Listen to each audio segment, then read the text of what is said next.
রাম পিতা একই মা পার্বতী এই অসময় আমার রাজসভায় আগমন কেরো পিতা পিতা গো পিতা আমার দাবি কৈলাস ত্যাগ করে চলে গেল পিতা আমার দাবি কৈলাস ত্যাগ করে চলে গেল পিতা একই মা পার্বতী একই কথা আমার শুনালে মহাদেব কৈলাস ত্যাগ করে চলে গেলে কিন্তু আমি বুঝতে পেরেছি তোমাদের দুজনের মধ্যে কিছু বিবাদ হয়েছে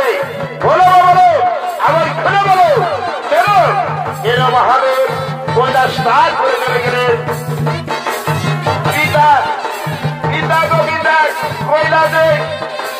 আমরা দুইজনে বাধা গেলি আর যেই বাধা গেলায় শক্তিপতি করি যে বাধা গেলায় চলবে সে যা চাইবে তাকে তাই দিতে হবে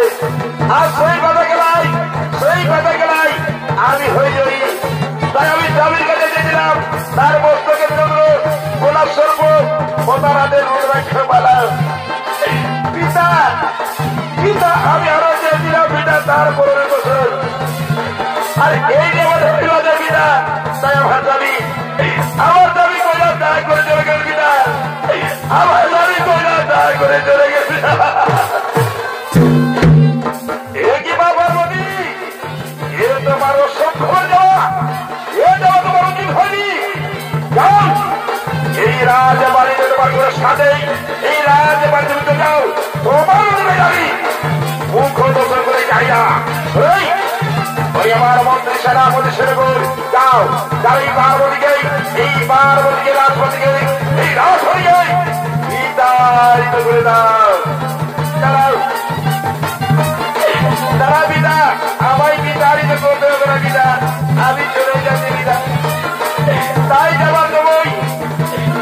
সময় আমি বলে যাবি না এই পার্বতী যতদিনে বেঁচে থাকবে পিতা এই হিমালয় পর্বতে আমি তোমার মুখ্য দর্শন করে আসবো না পিতা হিমালয় পর্বতে আমি তোমার মুখ্য দর্শন করে আসবো না পিতা হিমালয় পর্বতে আমি তোমার মুখ্য দর্শন করে আমি চলে যাচ্ছি পিতা আমি চলে যাচ্ছি পিতা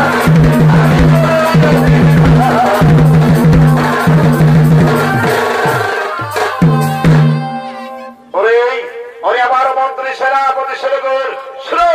পার্বতী রাজপথে আমার মন করলে বড় চঞ্চল তাই মন্ত্রী সেনাপতি যাও তোমরা নিজ আলয় করো আগমন